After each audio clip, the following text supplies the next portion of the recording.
Welcome to Polly's Hair Bar. If this is your first time visiting, welcome and thank you for visiting. And if you're returning, thank you so much for returning. I really appreciate it. Today's tutorial is going to be on wig making. I'm going to show you all the tools that I use to make wigs, and then I'm going to make a wig and show you the end results. So let's go ahead and get started. The first thing that you want to do is invest in a good tripod. The tripod that I use,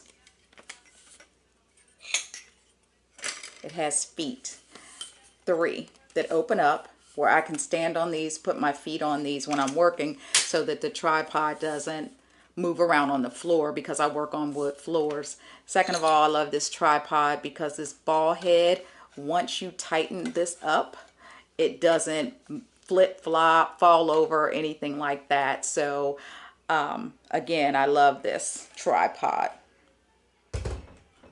Next, you want to invest in a canvas blockhead. These are excellent because they come in sizes. The sizes on the back of the head, my head is a 21. I have these in various sizes all the way up to 26 depending on the client that I'm working with. I'll measure their head and use the canvas block that goes accordingly. I used to use styrofoam heads, but they're all one size, and so you're not gonna get a good fit on your client if you're not using something that's close to their head size. Once you've chosen the right canvas block, which today this wig is going to be for me and I'm 21 inches, but let me show you how to measure. Get a standard measuring tape. You go from the nape of their head around to their hairline.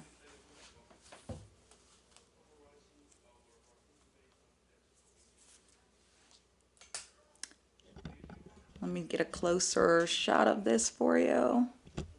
Or let me turn this a little bit.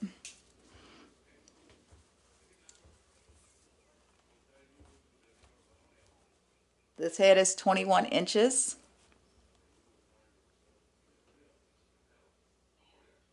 And so that's how you measure. Now you do measure behind their ears, not in front of their ears, because the wig cap is going in back of their ears. So just make sure that you measure your client's head or even your head so that you can get a tight fit on your wig. Next, there's a couple different kinds of wig caps that you can use. This particular wig cap is breathable, as you can see. You can see through it. And this one is not. I use both depending on what mood I'm in. I don't think either one works better than the other, but some people like air getting through their head, getting through the wig to their head.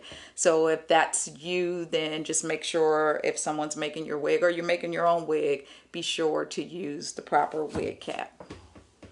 Now I'm going to go ahead and place this as I stand on these foot pedals so this doesn't slide. I'm going to place the wig cap on the head block. Okay. Nice tight fit. These wig caps that I use you can get from any beauty supply store. Next, get the proper needle. Very important. Now I test my needles before I purchase because a lot of the needles aren't pointy enough, aren't sharp enough, should I say, and I like to make sure that I have a really sharp needle so that when I stick this in the head, it comes right out. I don't have any issues with it not going in easily. So I do make sure that my needles are sharp. Next, I like this little gadget. This is a needle threader.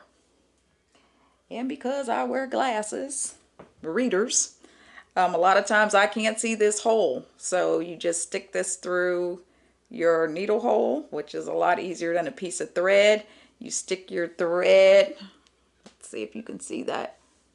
Stick your thread through the eye of that, and then you just pull it through. Makes life easy for me. Next, I use nylon thread. I like nylon thread. It's very strong. I don't have to worry about a client coming back to me saying that a track is falling out or anything like that. Or if they're brushing their hair or combing their wig too hard, a string could break and then you have a loose track. I haven't had that issue with any of my clients yet because I do like using the nylon thread. Next, certain wigs I use for riding my motorcycle. And this particular look elastic band that you can put inside the wig even secures your wig to your head even better.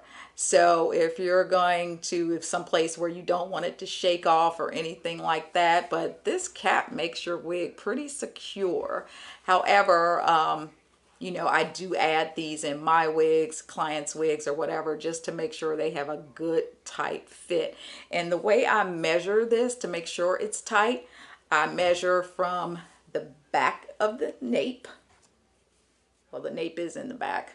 I measure from the nape up to the ear. So basically here. And however many inches I get, say mine is 11. So what I do is when I sew this down, I sew it an inch back. So on each side, I go down an inch, and that makes it 9 inches, an inch on each side. And that even makes it tighter on their head. So it's very snug, very secure, and that's how I measure and add that onto there. And you can also secure it with combs if you want to sew combs in the sides. However, you know, it's up to you. It's your preference. So those are the tools that I use in order to get started with the wig making. So let's go ahead and get started sewing on. Oh, one more thing, the very important piece. You definitely need hair. My hair I purchase here in LA, and my go-to place is, for now, is Baby Doll Luxury Hair. So I buy my hair from there. Hair lasts a good long time. This particular unit that I'm wearing now, I purchased from there a couple years ago, and this hair is still very nice. And that's one of the reasons why I go to that particular store and get hair. Now I am putting in a closure piece and not a full lace frontal on this. So without any further ado, I'm going to go ahead and get started with that. All right, now I'm going to get ready and get this wig done. So first I have a closure piece. And what I'm going to do is go ahead and take this closure piece and pin it down. Now a lot of people like to start with sewing the closure down first. I actually do it last. So what I'm going to do is take these T-pins and put it in place.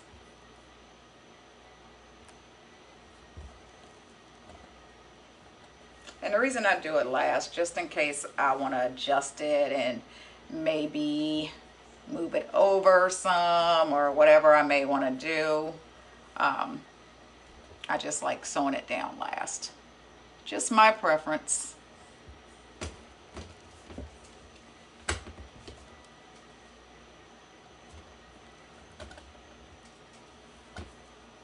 So I'm actually just gonna get it out the way here.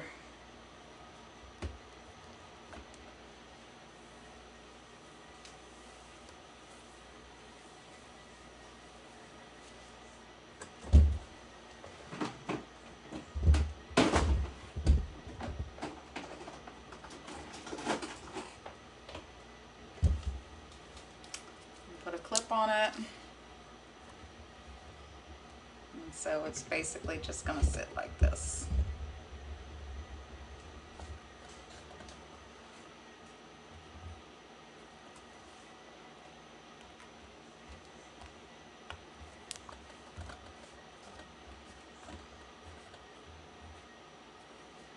Clip this corner down. Alright, and so from here I'm going to go ahead and start my tracks.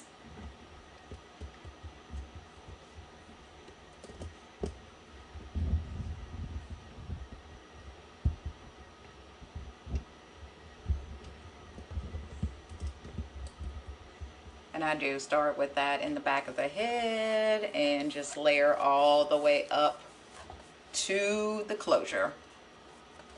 I'm gonna go ahead and get that started, and I'll be back in a few. All right, we are now coming to the end of the road.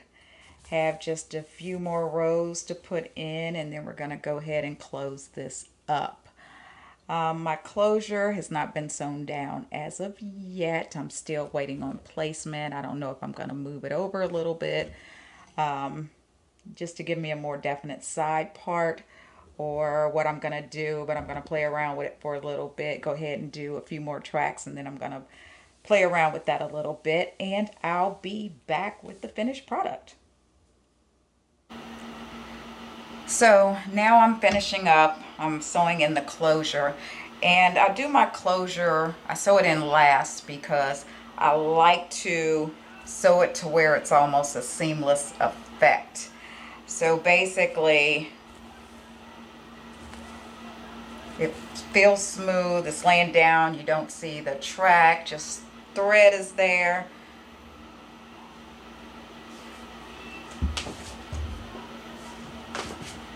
So basically when I go in here,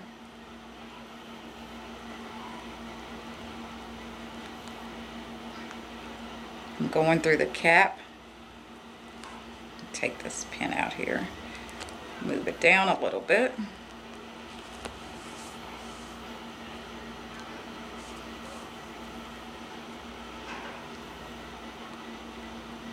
Underneath through the cap. And then just making sure I grab the edge of the closure.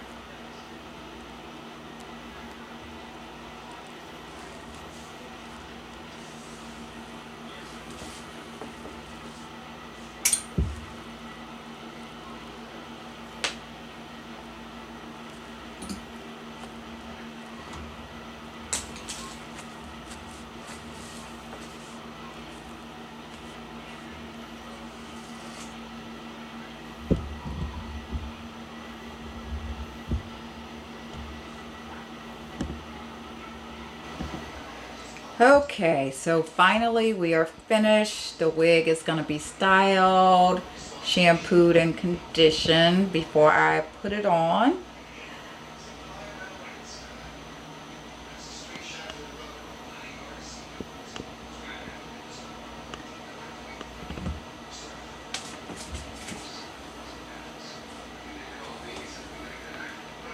Beautiful hair. I can't wait. And I will be back to show you the finished product. I probably said that 10 times, but this is finished. The hard part. I finished the hard part. The easy part is to put it on. So I'll be back again. Stay with me.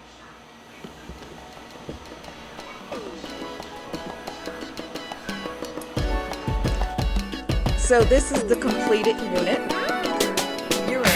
I love it. Thanks for staying tuned and watching. Makeup, hair, health and fitness. Let's make it our business. Wine whenever. Let's relax together.